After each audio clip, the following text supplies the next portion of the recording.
to my channel and welcome to my May reading wrap up. And you will see behind me we have Duke, who is surveying his land. I was doing 30 books in 30 days and I didn't do too far off actually, but I sort of slowed down at the end because I felt under pressure to read and I wasn't enjoying it. I felt I was rushing the books. So yeah, I did okay though. I did okay. Whether or not I do that kind of challenge again, I'm not too sure. But I read all the Roald Dahl books that I've hauled recently. I read the Jacqueline Wilson books, and then I've got a pile of miscellaneous books I'm going to start with. This was a real mix. I had books that I really liked, and then I had a couple that I had quite a problem with. And I don't think I've ever had a book that I've had such a problem with ever. So I know it's probably going to be a controversial opinion, but it felt really uncomfortable reading it. But anyway, we're going to come back to that one. So I have one DNF this month. That was Daughters of Britannia. I really was looking forward to this book. It's about the lives and times of diplomats' wives, and I just thought this was going to be really interesting. However, how it's set out was the reason I had to DNF it. Rather than do a chapter per person, the authors picked a topic like travel and then done 1 or 2 paragraphs on each wife. And it was just getting too hard to follow a person's story. That it just felt to me we were just flitting between people, and it was just doing my head in. So I had to DNF it, which I'm really gutted about. Right, okay, next one, Stray Cat Named Bob. I was really hopeful for this book, and I have no problem with Bob. I loved Bob. Bob was awesome. I am one of those people that's a stickler for the rules, and reading about when the author was going out of his jurisdiction for selling things and that it grates a bit. So, it wasn't a bad book. Would recommend the book. Just me personally didn't love it as much as I was hoping, but we love Bob. Bob's an awesome cat. Miracles of Life was an autobiography about a writer who was in pre-war Shanghai, lived in a camp as a child, and it was actually nice hearing about that from a child's point of view. It wasn't as bad, I suppose, as the adults found it, because it's a bit of an adventure exploring. It was a good book. I don't have a lot else to say about that. It was good, it was interesting, and I will pass that on. Unpopular culture. This was a shame because this had some really good key messages in it about, not having to follow the crowd, be your own person. However, it was full of Bible references.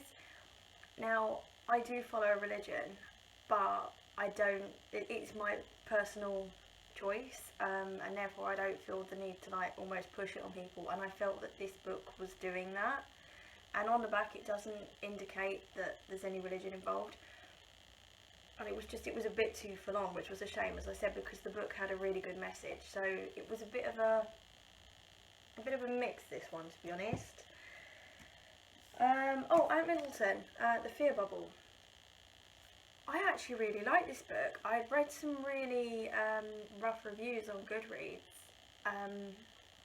about him being totally up his own, full of himself, and that was a big problem. But he acknowledges that, he knows that, and he's working on that. He actually says that in the book. So if you can overlook that, I took a lot from this book. It's about how to manage fear, how to work through fear. And for somebody that has suffered from anxiety and that for years, I really took a lot from this book. Yes, he climbed Everest just to make himself feel good and stuff. I get that, but I feel that didn't take away from the main purpose of this book, so I'm going to recommend it. The Humans by Matt Haig. I really like this book. I thought this was just going to be funny, but it wasn't just funny. So it's about an alien that really takes a human's form and integrates into humanity by joining this family, really. And it's his relationship with his son and his wife, things that he doesn't understand here on Earth, like clothes, what's that about, and I just thought, oh, this is going to be really funny, it's just going to be a comedy, and it wasn't. It had some really deep and, I don't know, important messages, I suppose, about connecting with your loved ones, and I loved that, and I loved the writing style. This was good. That might be a reread in the future. Q. This is going to be another reread in the future for me. I hyped this up too much before I read it, and it didn't meet the high expectations that I put on it, which is not the author's fault. That is my fault, because I went with the hype that I see everywhere about the author and about the book box. It was good. So basically, it's set in a time where the schooling system is such, if the kids all do tests, and if they score really high, they go to one kind of school, and if they score low, they go to an institute. And it's really about separating people in society and wanting to build this elite culture, if you like. And this mum, she's got two kids, one that does really well on tests, one that doesn't, and she goes after to rescue the other kid, the one that didn't do quite so well. And it's not all hugs and puppies, obviously, but yeah, I think I just built this up too much, which is a shame, because I think this is actually a really good, emotional, moving book, so I'm going to give this another go in the future. Who Moved My Cheese? This is a little book on a metaphor for achieving what you want in life, but having to adapt to change to do that. It's full of cheesy quotes and diagrams. I'm going to take it to work and leave it for the guys to read. Yeah, cute. Can help business-wise as well as everyday life. Shocked. I love this. Adventures in bringing back the recently dead. Now, this is really the history of resuscitation, and as a medic, I love this. It was really interesting to see the history behind some of the things that we do, and what people used to do, where they used to put bellows and feathers to try and bring people back. Was quite an interesting read. But the author went into the anatomy and physiology. It discussed cryogenics. It really was a fantastic book. So if you are interested in anything in the medical field, I really would recommend this book. Happy days. Right, the classic that I chose to read this month, I haven't quite finished yet. I went with Moby Dick. For my first classic, this was not the smartest move. But I'm 120 pages in, and I've still got 4 days left of May, so I'm really hopeful if I go all out, I'll be able to finish that this month. Now, I read the Roald Dahl books that I hauled recently, and I really love reading these. I really did. Going Solo was the second part of his autobiography, and I really want to pick up the first part, Boy. This was about his experience of being a pilot during the war, and I just loved it. I really enjoyed hearing about his life. It was really good. It was really entertaining. James and the Giant Peach, right? The book was really good. It was really, really good. And I love the illustrations by Quentin Blake in these books. But what happened really? So, my lovely little dog here. Oh, excuse me a minute, I'll come back. Sorry about that. The other half just called to let me know that he got to work safely. So anyway, I was saying, when I'm trying to concentrate on stuff in like doing housework or doing uni work, I will put on the film for Duke, because the little sausage behind me loves watching TV. So I'll either put on like a cartoon, CITV, I don't know, he loves meerkats. I will show you his reaction to meerkats one day, it's so funny. And I saw James and the Giant Peach on Sky Cinema, so I was like, oh, we'll give that a go. I've just read the book. I loved the book. The book was just like a little cute adventure. The film was dark. It was creepy. And it's kind of made me see the book in a bit of a different light now. And this is why I like reading the book before the film, because I think if I'd have seen the film first, it probably would have put me off reading the book. But yeah, just creepy. Anyway, The Giraffe, the Penny and Me, this was the book that I remembered from childhood the most, and it was just as cute as I remembered it. I mean, who doesn't want to hear about window cleaners that are a giraffe, a pelican and a monkey? I mean, you know, It's awesome. It was cute. The Witches. Right, this I nearly didn't read because of the films. I didn't like the two films, the original or the remake. I just thought they were a bit, meh, they weren't bad, but they just didn't do anything for me. The book was brilliant. The book I loved. This was really funny. But what I like about Roald Dahl is they're quite funny, but there's seriousness in there as well.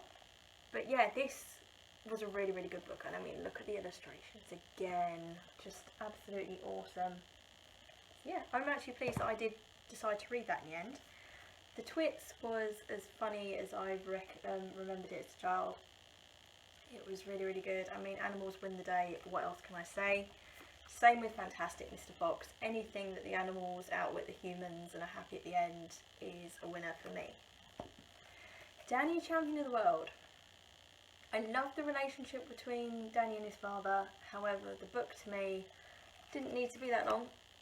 It didn't. To me, it kind of dragged out the story a little bit. So yes, it was good, but it dragged a bit. SEO Trot. Oh my goodness. This was real Roald Dahl oddness, about this guy that falls in love with a woman on the balcony below. She's obsessed with her tortoise, and oh, it was just cute. It was just so cute. Yeah, and bizarre. George's Marvellous Medicine. Now, I knew that I'd read it as a child, but this was better than... I think I appreciated it more as an adult than I did as a child. So it's George who is getting a hard time by his gran, so he makes her this medicine, and it makes all sorts of things happen. They give it to the animals on the farm, and it's a really quick but fun read. The Enormous Crocodile. The naughty crocodile wants to eat children, and his friends have something to say about that, and it was just a little bit of fun. It was cute. The Jacqueline Wilson books. I read 3. Okay. Girls in Tears was exactly what I thought it was going to be. A lot of emotional drama from teenagers. Yeah, it was alright. It was as expected. It was fine. The Dare Game was, well, I loved Tracy Beaker when I was younger, so I knew that I was going to enjoy this. I'm really surprised that I hadn't read this when it came out, but anyway, I'm pleased that I read it now. We love Tracy Beaker. This is the book that I have the biggest problem with, Love Lessons. And there are going to be a couple of spoilers, I think, in my little wrap up of this, so if you are going to read it and you don't want spoilers, now is the time to click off. Basically, it's about a 14-year-old and her younger sister. They had been homeschooled. They go to a school due to family situations. There are a few elements that I didn't like in this. So one is the younger sister gets the nickname Piggy and finds it funny. That's not a funny nickname. Sorry, it's not. To me, it makes it okay for chatting back to your teachers and your family. There's no right proper consequences. It's just like, yeah, that's okay. You can speak to your parents and teachers like crap, really. The other bit, and this is your key spoiler, she's 14, her teacher kisses her, they exchange love yous, and there is no proper outcome for this. She goes to a new school, her parents don't find out, the police don't find out, and the teacher keeps the job and it's all happy days. No, don't teach our teenagers that that is what can happen. That you can have this little brief affair with a teacher and it will be okay, and mummy and daddy won't find out and it's fine. No. Naughty book. Naughty book. So to be honest, I even feel bad giving this back to the charity shop. I think it glamorises relationships between teachers and children, and no. So that's my controversial opinion. I'm sorry. I have loved every other Jacqueline Wilson I've read, and this is the only one I've ever had a problem with. If any of you have read that and you think that I have overreacted, which is absolutely fine, or that you agree with me, please let me know. But anyway, that is my wrap up for May. Apologies for my controversial opinions, but I'm going to be honest on this channel, and I will see you soon. Bye.